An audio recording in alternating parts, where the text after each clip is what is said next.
El siguiente programa es presentado por...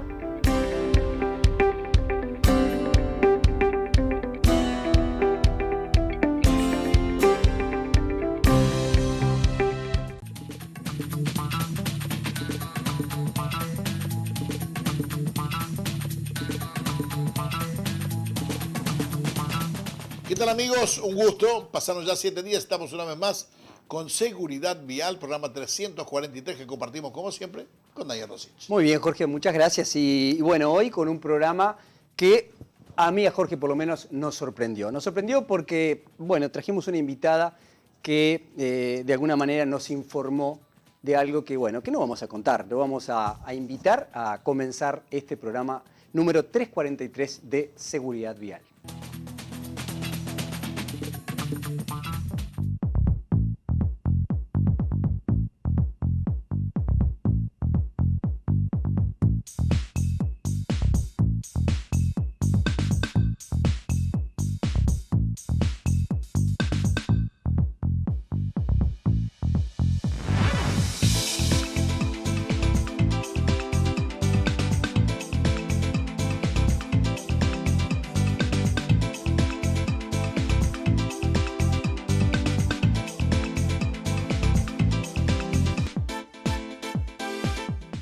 El pasado 18 de diciembre se conmemoró el recuerdo de las víctimas de siniestro de tránsito.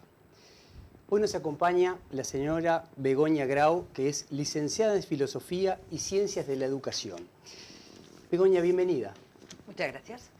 Bueno, Begoña, a propósito de esto, desde el 2009 integra los equipos técnicos del Programa Nacional de Discapacidad, programas de atención a personas en situación de calle y la Dirección Nacional de Gestión Territorial del MIDES. Queríamos hablar justamente de algo que para nosotros es lo más importante en materia de seguridad vial, que son las víctimas. Sí. Y esa es la razón de nuestra invitación y el placer de escucharte y que nos cueste exactamente de qué se trata tu trabajo. Bueno, yo soy la directora del Programa Nacional de Discapacidad. Trabajamos todo lo que son políticas de discapacidad, somos los que en principio diseñamos esas políticas. Y referente a este tema, lo que tenemos es un Centro Nacional de Ayudas Técnicas y Tecnológicas, con el cual atendemos a muchas personas que han sufrido algún siniestro de tránsito y que han quedado con algún tipo de lesión. Nosotros trabajamos conjuntamente con UNACEF, se hizo una guía en el cual pudimos poner el servicio del Programa Nacional de Discapacidad, que depende del Ministerio de Desarrollo Social, y dimos a conocer el Centro Nacional de Ayudas Técnicas. El Centro Nacional de Ayudas Técnicas es un centro en el cual cualquier persona con una discapacidad, sea congénita o adquirida, eso no importa, y precise alguna ayuda técnica, puede acercarse a nosotros y nosotros le damos todo el equipamiento que la persona necesite. Hablamos desde silla de ruedas, hablamos de camas, hablamos de todo lo que una persona que tenga una discapacidad precise. También tenemos todo un laboratorio de ortopedia con un convenio que firmamos en el año 2009 con el gobierno de Cuba. Nosotros en un momento determinado, cuando trabajando en el programa, nos dimos cuenta que había muchas personas con amputaciones en el Uruguay que no accedían a una prótesis. Tienen que tener en cuenta que una prótesis en el mercado depende del nivel de amputación, está entre los 5 y los 10.000 dólares, con lo cual no todo el mundo tiene ese dinero para poder acceder. Sí que hay cobertura, por ejemplo, por parte de BPS, pero por algunos organismos no tenían cobertura. Vimos que había una necesidad muy grande. Acá no había técnicos que pudieran llevar adelante ese proceso. Bueno, se hizo un convenio con la República de Cuba y armamos el laboratorio de ortopedia. Llevamos, yo te diría, cubierta a toda esa población que teníamos que hacía muchos años que esperaba. Esa población ya está cubierta y actualmente, bueno, recibimos muchas personas, normalmente si son personas jóvenes, son amputadas, son a consecuencia de siniestro de tránsito. Realmente es un tema que nos preocupa. Por otro lado, también estamos como, vamos a decirle, contentos, entre comillas, del hecho de poder al menos cubrir esas necesidades de esas personas, que verdaderamente por ejemplo, de tener una pierna o no tenerla, tu diferencia a la hora de vivir es completamente distinta, a la hora de poder trabajar es otra cosa, volver a tener esa vida que tenías antes del siniestro de tránsito. Es complejo trabajar con estas personas, pero lo importante es hacer entender tanto a la sociedad y a las personas que, bueno, que después de todo esto, por más que tú adquieras una discapacidad, tu vida puede seguir adelante y lo que nosotros trabajamos es para eso. Begoña, perdóname, sí, te interrumpa, digo, lo que tú estás hablando, que independientemente de la asistencia técnica mecánica, digamos así, estamos hablando de una asistencia toda. De acuerdo, toda completa para tratar de superar que de repente son cosas mucho más complicadas que lo que pueda solucionar con una prótesis, ¿no? Sí, por supuesto. La prótesis te diría que sería lo más sencillo. La prótesis sería lo más sencillo porque a la hora de una persona que tenga una amputación, tú le pones una prótesis y esta persona se rehabilita y vuelve a caminar, acá no pasó nada. Nosotros atendemos a todo tipo de personas. La lesión de una amputación te diría que sería de lo capaz que lo más sencillo de atender. Tenemos personas que han quedado con discapacidades muy severas, muy graves, que ahí tenemos todo un equipo que recorremos todo el país y si es necesario casa por casa, si nosotros sabemos de alguna persona que ha tenido un siniestro de tránsito y ha quedado con discapacidades graves, vamos a la casa. No importa en el lugar del país donde esté, hay un equipo técnico que valora a la persona, se ve qué tipo de equipamiento precisa, se trabaja con la familia, se dan algunas indicaciones para ver cómo incluso volver a mover ese mobiliario que había en esa casa para que la persona, si va a ser, por ejemplo, usuario de silla de ruedas, pueda moverse, pueda desplazarse sin ninguna dificultad dentro de su casa. O sea, hay todo un trabajo bien complejo, pero también un trabajo de hablar con las familias que ahí la vida no terminó, sino que sí, inicias otro proceso con capaz que distinto, pero que bueno, que hay que seguir adelante, que se puede seguir adelante, que hay, por suerte, muchas, bueno, desde ayudas técnicas o muchos programas en el cual podemos reinsertar laboralmente a la persona, a nivel educativo, o sea, ahí no terminó. Yo digo, ahí hubo un eso, quiebre. sin dudas que esto es así, y creo que el trabajo de ustedes es magnífico. Pero la pregunta por ahí va más allá, capaz que no tiene mucho que ver con el tema, pero en el caso de que haya alguien que sufre tenga un tipo de mutilación Sí. y que ustedes lo van solucionando en parte, vamos a calcular que es una persona que vive sola, Sí. que igualmente con la asistencia de ustedes se puede manejar y qué sé yo, pero dejó de trabajar. Y al dejar de trabajar por ahí, capaz que la compensación que pueda tener de un banco de seguros o alguna cosa no es lo suficiente como para poder vivir.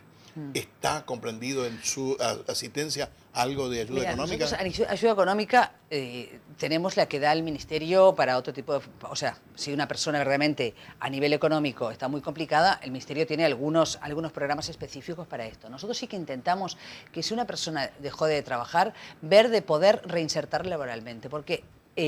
por suerte tenemos una ley nueva, que es la 19.691, que obliga a las empresas privadas a contratar a personas con discapacidad y un cupo específico. Nosotros lo que intentamos es que la persona, después de una cosa de estas, vuelva a poder vivir como antes. A ver, habrá que hacer alguna adaptación en el trabajo, a lo mejor. O sea, nosotros intentamos que él vuelva a su vida anterior. Si estaba estudiando, a ver qué adaptaciones tenemos que hacer para que pueda volver a estudiar. Si estaba trabajando, a ver qué adaptaciones, porque, a ver, tú, yo qué sé, imagínate que perdés la vista en un accidente de tránsito, porque puede pasar. Claro. Tenemos un centro de rehabilitación para personas ciegas y con baja visión.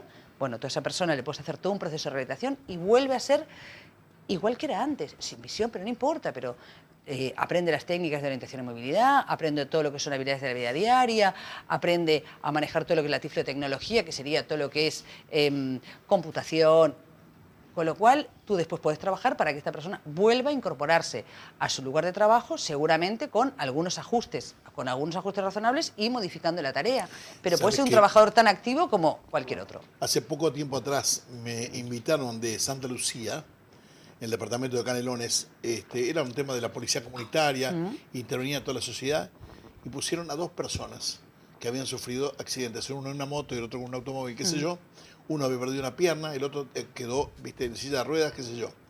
El que estaba en la silla de ruedas y que aparentemente no había perdido ni un brazo ni una pierna ni nada, pero no podía caminar, qué sé yo, jugó al básquet, jugó al rugby, jugó a todo, viajó por Europa, hizo natación, hizo esto, lo otro.